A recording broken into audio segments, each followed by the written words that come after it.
Hey up, welcome back to the Rat Cave. It's Ratzi for DJKit. Hope that you're feeling the brand new Rat Cave design.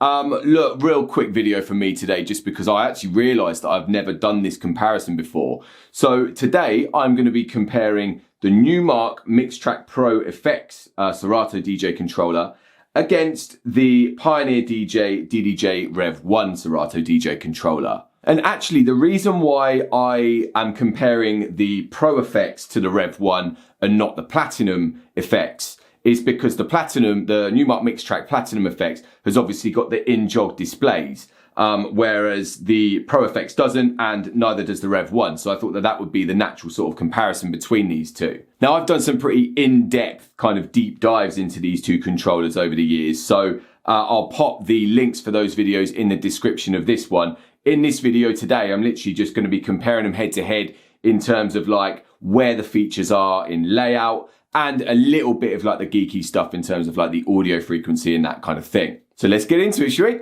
Now, as I mentioned, both of these controllers on release were dedicated for Serato. They both work with Serato DJ Lite, which is of course the free version. And I've said it a million times and I'll say it one more time. If you're going to be using Serato, upgrade to Serato DJ Pro. It's an absolute no-brainer to unlock all those other features. But yeah, these both do work with Serato DJ Pro as well. They do, of course, work with other DJ softwares too, with like MIDI mapping, virtual DJ, algorithms DJ, that kind of thing. But neither of these work with Rekordbox. All right, so first things first, I'm actually going to start with the jog wheels because this actually spun me off a little bit. I don't know about you, but for me, the jogs on the Mixtrack Pro FX look bigger than the jogs on the DDJ-REV1, but they're actually the same size. And I'm going to prove this to you. I know that a lot of you loved my tape measure in my past comparison videos. Sorry, by the way, that I got inches mixed up with millimeters. Like, yeah, massive mistake from me. Sorry about that. Anyway, so look, I'm going to compare these two here. So they are both actually 6 inches, but it kind of depends where you measure them from. If you see here, if we measure here, 6 inches on the Pro FX, and then 6 inches on the Rev1 as well. And I think the reason why the Pro FX actually looks bigger is because there's more of like a slant on the outside of the jog wheel on the Rev1. So it more kind of slants up like that. Whereas the actual surface area of the jog wheel on the Pro FX is bigger because there's less of a slant around the outside. But weirdly as well, like if I just show you as well, if I hook this tape measure 5.5 pretty much on the top surface area there,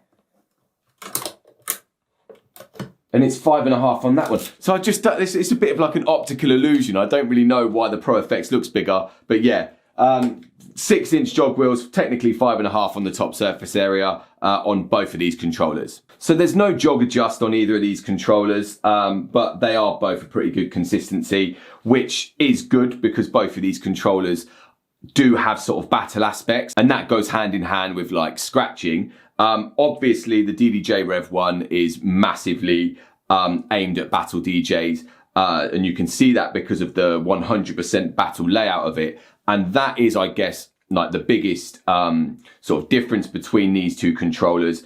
But in fairness, you could say that about this DDJ-REV1 against any sort of entry-level controller around this price, because this was the first controller. Obviously, you've got the REV7, which is the same layout, but this was the first entry-level DJ controller, not just from Pioneer DJ, but I think that I can sort of remember that is laid out in a pure battle form. What battle form means is that it emulates a turntable switch around that way in battle mode, so the pitch fader is up here, whereas as you can see on this Pro FX, the pitch fader is down in like a more clubby kind of layout. So speaking of pitch faders, the Pro FX trumps the Rev1 in terms of the pitch fader. This is a nice big 100mm pitch fader down here, whereas the Rev1 is a 60mm pitch fader at the top. What I do like about the Rev1, I mean, this is courses for horses, you know, it depends what you like, but I do like having that click at 0% on your pitch fader, which the Pro FX doesn't have. So moving down from the pitch fader on this Mixtrack Pro FX, underneath here you've got pitch bend buttons, which the Rev1 doesn't have. Numark actually love a pitch bend button. In fact, In Music love a pitch bend button, which is obviously all under the same sort of Denon and Rain and Numark are all owned by In Music. What the pitch bend does, if you don't like speeding up your tune by spinning the jog or slowing it down or whatever like that, or of course you can use the pitch fader to speed it up and slow it down to get your tune in time. That's an old school vinyl way to do it. You can press the pitch bend buttons. Pressing and holding plus speeds the tune up. Pressing and holding minus obviously slows the tune down. You don't have that option on this Rev1. So you do have to, use the jog wheel to speed it up and slow it down to get your tune in time. So let's keep moving down on this Pro FX. This is where the looping section is here. So you've got your auto loop there and then your manual loop in and out down here. On the Rev1, the looping section is above the jog wheel. So you've got your auto loop and then you're in and out there. And then you've got your sync button here on the Rev1. The sync button is down here by the cue and play on the Pro FX. The shift button is here on the Pro FX, which you get a shift button per channel, whereas on the Rev1, the shift button is in the middle here. So then moving over to here, this is where the master level is, which is the volume of what's coming out of the mixer. And the master level is actually in the same place on the Pro FX. Underneath the master level here on the Rev1, interestingly, see this button here? This jumps from deck 2 over to deck 4. And actually another big difference between this Rev1 and the Pro FX is even though the Rev1 only has a 2-channel mixer and 2 jog wheels, you can actually go 4 decks within Serato. So that's where you use these buttons here. You go 2 to 4 using that one and then 1 to 3 using that one. The Pro FX is strictly 2-channel. It doesn't have that option, but the Platinum FX, which I mentioned earlier, which is pretty much the same as this one, but with the in-jog displays, on the Platinum FX, it does have the option to go 4 decks on Serato as well. So actually this button here, the secondary option of that button is changing the jog wheel from vinyl mode to kind of CDJ or like pitch bend mode. And what that means is when you're on vinyl mode, you're scratching like this, or if you pull the tune, then it will sort of reverse it and stuff like that. Whereas if you take vinyl mode off, when you move the tune like this, it will slowly slow the tune down or slowly speed it up, a bit like what these pitch bend buttons do down here. And actually, even though the Pro FX does have those pitch bend buttons, you can of course turn off the vinyl mode, or on the Pro FX, they call it the scratch mode, by hitting this button. And now that is a pitch bend rather than a scratch. Slight difference between the Pro FX and the Rev1 here in terms of where the cue and the play buttons are. So you've got the square cue and play buttons down here in the bottom left-hand corner on each side. But on the Rev1, they're actually down here in the bottom right-hand corner, which it looks a little bit more like a turntable, typical to this sort of battle layout. But actually, because of this battle layout on the Rev1, it's only the cue and play pause buttons which are underneath the jog wheel. Whereas on the Pro FX here, this is more like a typical controller layout, like a club controller layout, where we've got our performance pads down here underneath the jog wheel. Now, in terms of the performance pads, as you can see, they are slightly bigger on the Numark Pro FX here, and actually they're pretty solid. They're like a nice rubbery kind of feel. Whereas on the Rev1 here, you've got smaller performance pads, which have sort of more of a click, but again, they do still feel wicked to hit and for your hot cues and your performance pad modes.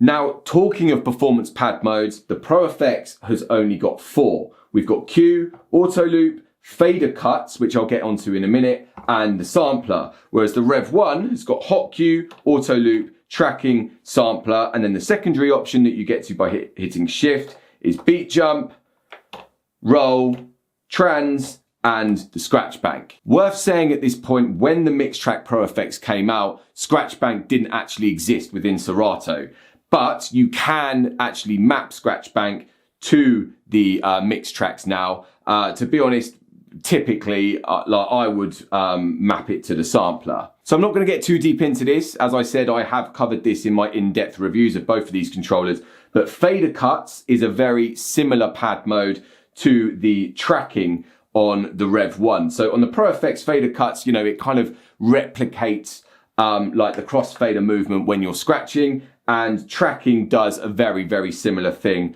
on this DDJ-REV1. So that is kind of a reflection of these controllers and who they're aimed at. As I keep saying, the Rev1 is a battle layout, which is aimed at open format, sort of battle scratch DJs.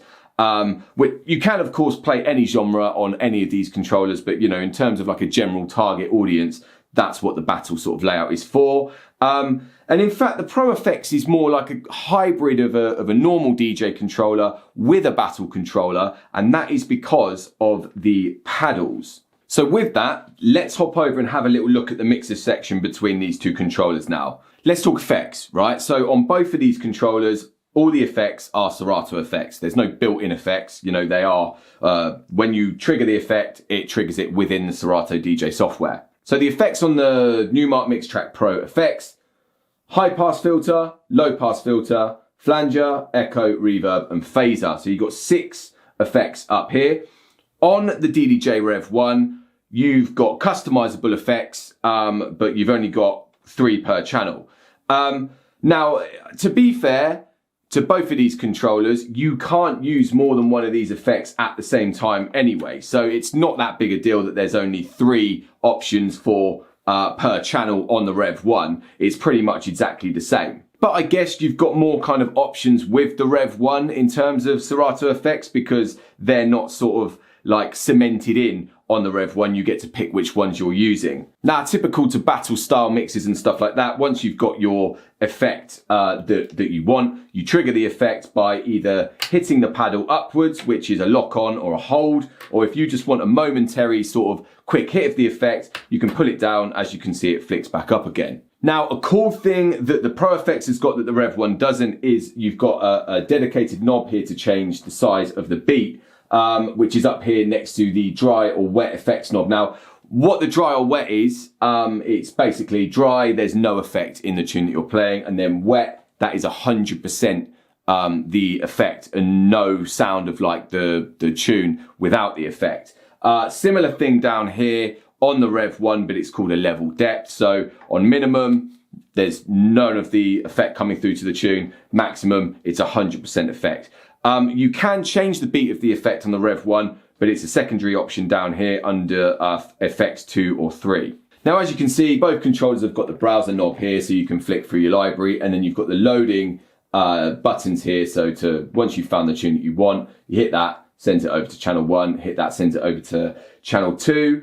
You've got instant doubles options as well. And then to the right of the loading and down this side, this is again where these two controllers kind of differ. Again, typical to the battle style mixers that this DDJ-REV1 is sort of based around. You've got your EQ here in a 1, 2, 3, and then you've got your trim and your filter to the right. This is what we see on the DJM S7. The DJM S9 had this as well. Whereas on the Pro FX here, this section is more like a club mixer. So you've got the level, you know, the gain, the trim, whatever you want to call it. Then you've got high, mid, and low, and then the filter knob down here. So moving down to the bottom, let's talk about the crossfader and the channel faders. Now, these are entry-level controllers. You know, there's nothing sort of too special about the crossfader. There's no mag fader or anything like that in either of these. I am just going to get my tape measure back out again to see the size of these, because I'm pretty sure again that the channel fader on here, I mean, that's 5 centimeters for me. And that's 4. So yeah, the channel faders on the Mixtrack Pro FX are bigger than the DDJ-REV1 here. And in fact, let's just have a little look at the crossfader as well. So the crossfader, I would say that's 4 and that's 5. So a bigger crossfader on the Mixtrack Pro FX and bigger channel faders compared to the Rev1 here. So these are 4 and they are 5 centimeters. And again, actually, something which the Pro FX has got that the Rev1 doesn't. In this section here, you can see this is where your headphone controls are. Now, the cues, so to listen to that side, you hit that. To listen to that side, you hit that. So you can actually listen to both at the same time. You can do that as well on the Rev1, but the Rev1 has got a master cue here, which means that if you've got that and let's say channel 1 on, you are listening to what's coming out of the speakers and what's coming out of the headphones at the same time. Now, the Pro FX over here doesn't have this master tempo Q option, but what it does have is a master Q mix over here, this is what you see on sort of higher end mixers. What it means is when you've got the Q, when you've got the knob over here to Q, everything that you're listening to is in your headphones is only the headphones. Whereas if you've got it all the way over to the master over here, everything that you're listening to in the headphones is what's coming out the speakers. Obviously in the middle there, that's you can hear a little bit of what's coming out of the master and what's coming out of whichever headphone you've got cued. So that's a nice touch that the Pro FX has got that the REV1 doesn't. Then above here, this is your headphone volume, whereas on the REV1, the headphone volume is up here in the top left. Now, in terms of headphone inputs, actually, the Pro FX has got one better than the REV1 on that as well. It's got a 1/4 inch jack and a 3.5mm headphone input, whereas the REV1 has only got the 3.5mm. So input and output wise, both of these controllers, again, being sort of entry level, pretty minimal. A single RCA output on both of these, so no XLR, no 1/4 inch jack. And the inputs are USB. Obviously these are powered by USB, so you don't have to plug them into a sort of, into the wall to power them. They are bus powered. And the only input on both of these controllers is one single microphone, which is a 1/4 inch jack. Slight difference in microphone control though. On the REV1, the mic control is actually on the back. You've got this tiny little knob here for the microphone volume, whereas on the Pro FX, the mic input is on the back, but the mic volume is up here in the top left. Size and weight, the Mixtrack Pro FX is slightly bigger than the REV1. It comes in at 53.6 centimeters wide, 24.6 centimeters deep, and 5.1 centimeters high, whereas the REV1 here is 52.6 centimeters wide, 25.7 centimeters deep, and 5.9 centimeters high. So the REV1 is slightly higher and slightly deeper, but the Mixtrack Pro FX is just a little touch wider.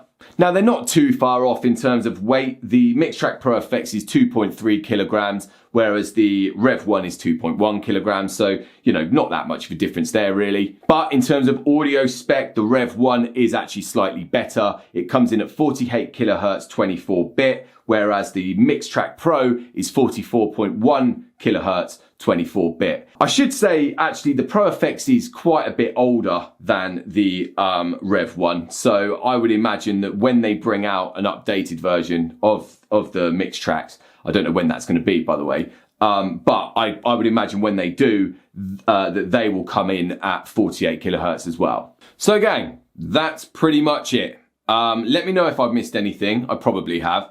But yeah, let me know in the comments what you think of these two controllers. Which one would you pick? Do you like the battle style layout on the REV1? I've asked this so many times in so many different videos that I've done on this REV1.